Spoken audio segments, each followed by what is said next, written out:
독일 검찰과 이 특검에 따르면은 지금 뭐 페이퍼 컴퍼니를 통해서 숨겨놓은 재산이 엄청나다면서요. 글쎄, 그게 이제 한국일보가 네. 어제부터 계속해서 쓰고 있는 기사 네. 아닙니까? 어제는 8천억이라고 그러고 오늘은 뭐 10조 원 내지는 예. 10조 원까지 규모가, 했대. 네. 그 기사를 제가 읽어보니까 네. 그 기사는 독일 검찰이 그런 첩보를 입수했답니다. 예. 네, 첩보는 정보보다 신뢰도가 떨어지는 것이죠.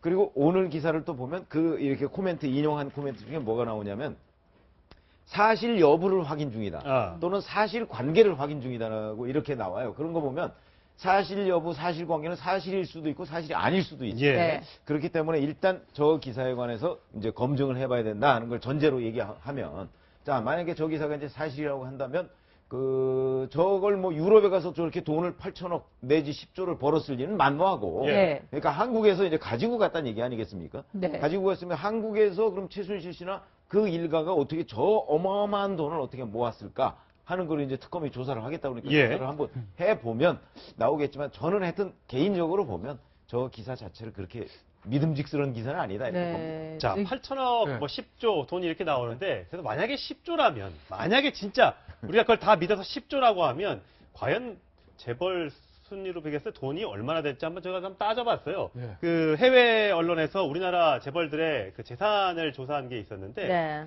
이건희 삼성그룹 회장이 13조 원입니다. 네. 그 다음에 2등이 그 서경배 아모레퍼시틱 그 화장품 만드는 회사 서경배 회장이 9조 9천억입니다. 네. 그러면 랭킹 2위가 됩니다. 만약에 아, 10조 원이 담았다고 최순실 씨가요? 하면요. 네. 그러면 과거에 최태민 지금 보시면 나오지만 그 사이에 지금 최순실이 위치하게 된다는 얘기가 됩니다. 만약에 네. 다 맞다고 한다면요. 예, 예.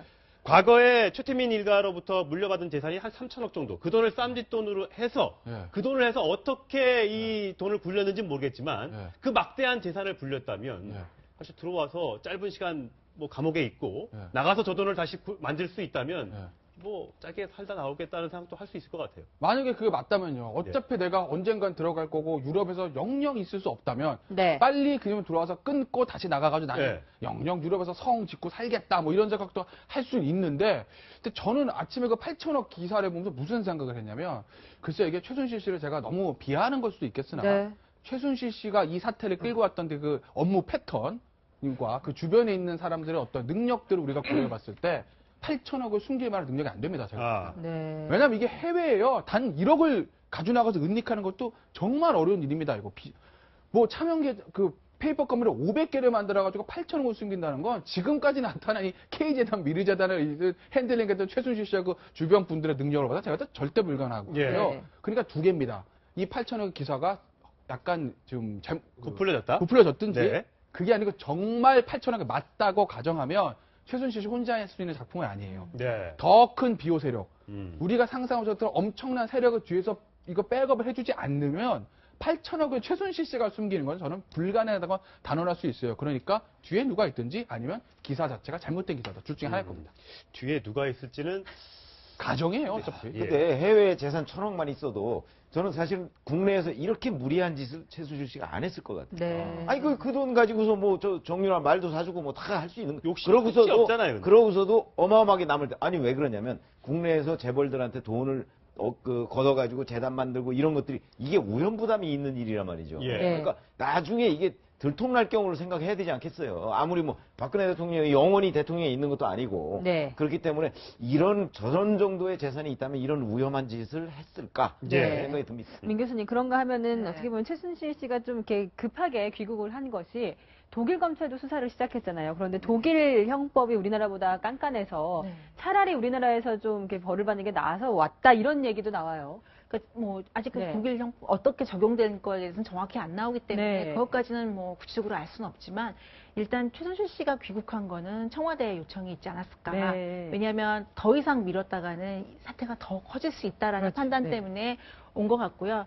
또 하나는 이제 딸을 보호하는 차원이 아닐까. 네. 딸과 그 꼬마가 지금 이제 손자라고 나오는데요. 그 아이들 최소한이라도 보호하기 위한 장치로 네. 본인이 대신 이제 일단 출두해서 일을 정리하는 차원에서 입국한 것이 아닌가라는 네. 생각이 듭니다. 네. 네, 뭐 처음에 최순실 씨가 독일에서 한국으로 귀국할 때만 해도 누군가의 조력이 있다. 기획 입국설 이런 것들이 많았었는데 아직까지 그거 관련해서는 뭐 나온 것이 없습니다. 특검에 지금 너무 많은 걸 저희가 요구하고 있어서 특검이 스트레스 받을지는 모르겠습니다만 그만큼 국민적 관심사가 높다는 것 꼭 좀 명심해 줬으면 좋겠고요. 아까 좀 전에 말씀드렸다시피 정두원 전 새누리당 의원이 과거에 최태민의 이 재산이 쌈짓돈이 되어 그 최순실의 일가의 재산을 불리는데 아마 작용을 했을 것이다. 이런 등등의 얘기를 특검에 가서 얘기를 한 것 같습니다. 네. 관련 발언 직접 들어보시겠습니다.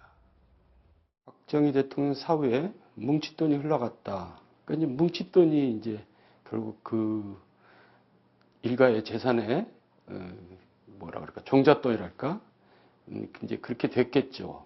박정희 대통령 개인 재산이지 않았을까 그렇게 추측은 가능한 거죠. 현금이 아니고 채권 더미를 실어서 날랐다. 뭐 이렇게 뭐 이제 얘기를 하는데 현재 시가로 환산하면 2, 3천억 정도 된다. 그렇게 관저에서 가져갔을 텐데 그걸 본인 모르게 어떻게 가져가요? 그럼 맡겨놓은 돈을 그냥 내가 쓴다고 생각할 수도 있겠죠.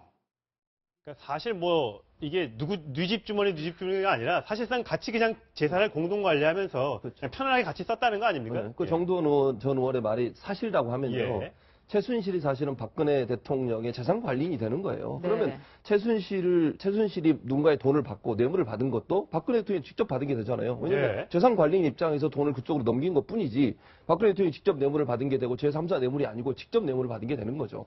그리고 뭐 다른 프로그램에서도 그런 얘기가 나왔지만 최태민의 그 아들이 무슨 증언을 했냐면 자기 집에 자기 아버지가 살아있을 때 큰 어떤 금고가 있었는데 예. 거기 있는 돈도 다 자기 돈이 아니라고 그랬다. 예. 그래서 증언이 나왔거든요. 그건 결국 뭐 이게 사실인지 아닌지는 조사해 봐야겠지만 박정희 대통령, 박근혜 대통령의 돈이 일정 부분 최순실 일가에게 넘어와서 관리를 하고 있었던 가능성은 우리가 상상해 볼 가능성이 있고요. 예. 또 지금 그 상황이 지속된다고 보면 최순실이 받았던 모든 돈은 결국 박근혜 대통령이 직접 받은 뇌물로도 처벌 가능한 그런 조항이 된다고 볼 수 예. 있겠죠. 정두원 새누리당 의원은 항상 그런 얘기를 해요.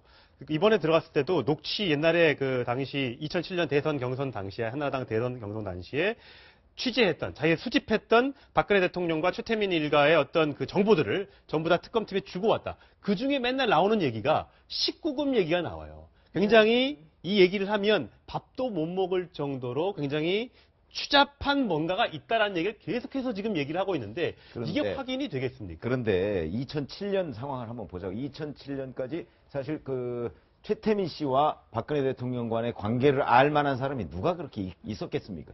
별로 많지 않습니다. 예. 그리고 기록도 많지 않습니다. 왜 그러냐면 박근혜 대통령 그거는 아마 JP가 말한 게 거의 그 유일무이한 증거일 것이고 그게 또 가장 신뢰가 높은 걸 거예요. 근데 JP가 뭐라고 얘기했냐면 JP는 최태민 씨가 박근혜 그 당시 큰형애죠.